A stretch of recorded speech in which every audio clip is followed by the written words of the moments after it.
ঐক্যবদ্ধ হতে হবে। মাটিতে দাঁড়িয়ে কেউ যেন হাত পাখার বিরুদ্ধে অবস্থান না দিতে পারেন, সেই জন্য সজাগ দৃষ্টি আপনার আমার রাখতে হবে। উঠান বৈঠকে উপস্থিত সম্মানিত সভাপতি, প্রধান অতিথি ও উপস্থিত গণ্যমান্য ব্যক্তিবর্গ, সামনে উপস্থিত হাত পাখার প্রাণপ্রিয় কর্মী সমর্থক বৃন্দ, সম্মানিত উপস্থিতি, আমরা এতক্ষণ ধরে হাত পাখার পক্ষে পীর সাহেব কাউরাবুনিয়া হুজুরের পক্ষে দীর্ঘ আলোচনা শুনেছি। সম্মানিত সাথী বন্ধুরা আমার, রাজনীতি একটি গুরুত্বপূর্ণ বিষয়। এই রাজনীতি করতে গেলে ঘাড় কিন্তু খাড়া করে রাজনীতি করতে হয়, ঘাড় বেঁকা করে কিন্তু রাজনীতি করা যায় না। এই জন্য আমরা এখানে যারা আছি, আমরা কিন্তু এই সেন্টারের গুরুত্বপূর্ণ ব্যক্তি, ঠিক কিনা যারা বলেন? এই জন্য আপনার আমার অনেক কিছু কিন্তু শিখতে হবে, আপনার আমার অনেক কিছু জানতে হবে। আপনার এই সেন্টারে ভোটের অধিকার, আপনার এই ভোটের অধিকার নিশ্চিতের জন্য আপনার আমার এখন থেকে প্রস্তুতি নিতে হবে। কিভাবে অত্র সেন্টারে আমি পর্যাপ্ত পরিমাণে, আমি মনে করি 100% ভোট কিভাবে হাত পাখার পক্ষে নেওয়া যায়, এই চেষ্টা আপনার আমার করতে হবে। কিন্তু সমাজের মধ্যে একটি কথা প্রচারিত আছে, আমার ভোট আমি দিব, যাকে ইচ্ছে তাকে দিব।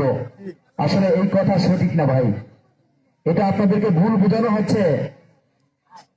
ভোট একটি গুরুত্বপূর্ণ আমানত বিষয়। আপনি ভোট দিবেন, আপনি ভেবে চিনতে রায় দিতে হবে। কারণ আপনি এমন একটা জায়গায় ভোট দিলেন, ভোট দেওয়ার পরে যে এমপি হবে, সেই এমপি হয়ে কি করলো?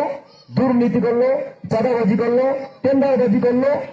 কিন্তু আপনার এই ভোটের মাধ্যমে শান্তিতে দূরে কথা, সমাজের মধ্যে সমাজ নষ্ট হয়ে গেল, সমাজ ধ্বংস হয়ে গেল। এই জন্য ভোট দেওয়ার ক্ষেত্রে আপনার আমার আমানতদারিতা কি করতে হবে? রক্ষা করতে হবে। আমার এই গুরুত্বপূর্ণ ভোটের মাধ্যমে যেন এমন একজন ব্যক্তি নির্ধারণ হয়, সে ব্যক্তি যেন প্রত্যেক ব্যক্তির কাছে জনপ্রিয়তা অর্জন করে, যেই ব্যক্তির মাধ্যমে কোন রকম সমাজে অন্যায় তো দূরের কথা, সমাজে অবিচারে তো দূরের কথা, সমাজে মানুষের ন্যায্য অধিকার ফিরে পাবে, ঠিক কিনা যারা বলেন বন্ধুরা আমার?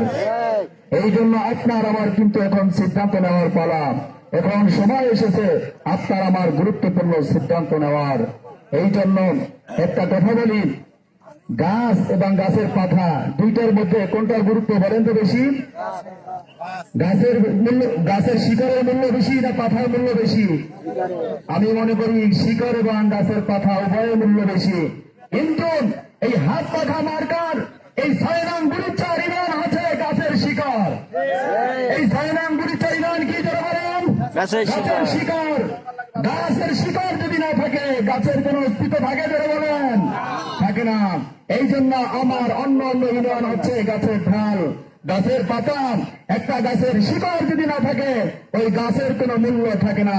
আপনারা যদি আপনাদের ইমান থেকে পীর সাহেব কাউরাবুনিয়ার পক্ষে হয়ে যদি কাজ করতে না পারেন, তাহলে আপনাদের মতন এমন লোক, আমি মনে করি এই 6 নং গুরুত্বের ইমানের, আপনাদের ইমান, আপনাদের ইজ্জত, আপনাদের সম্মান, এই সম্মান রাখার দায়িত্ব আপনার। কিন্তু আপনারা যদি এখনো আপনারা মনে করেন আমাকে দাওয়াত দিলে পরে আমি হাত পাখার পক্ষে কাজ করব, আমারে ডাকলে আমি যাবো, তা না। আজকে থেকে ওয়াদাবদ্ধ করতে হবে, হাত পাখার যেখানে যে কোনো জায়গায় প্রোগ্রাম হবে, আমি সেই প্রোগ্রামে উপস্থিত হব।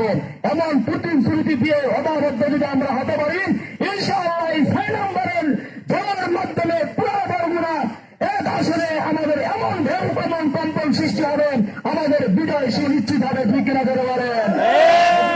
মার্কা কি আছে?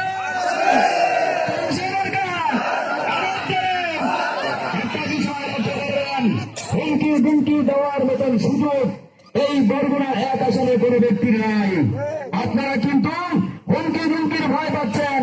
ইসলামী আন্দোলন বাংলাদেশ পীর সাহেব কাউরাবুনিয়ার কর্মীরা, তারা যেভাবে টুপি মাথায় দিয়েছেন, পাগড়ি যেরকম মাথায় বাঁধতে পারেন, কিন্তু ওই পাগড়ি কিন্তু কোমরেও বাঁধতে পারেন। কিন্তু আমরা বিগত দিনে অনেক নির্বাচন করে এসেছি, এবার আমি মনে করি বরগুনার এই আসনে আমাদের শেষ নির্বাচন। মানুষ যখন রোজে রাখে,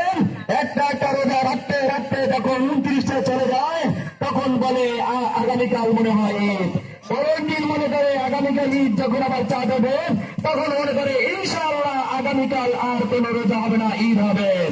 আমরা একটা একটা করে 1, 2, 3, 4 বার একাধিকবার এই আসনে আমরা নির্বাচন করে এসেছি। আমি বিশ্বাস করি এই নির্বাচনে যদি আপনি এবং আমি যদি বিদায় হতে না পারি, এইবারগুলোতে আমাদের আর রাজনীতি করার দরকার নাই।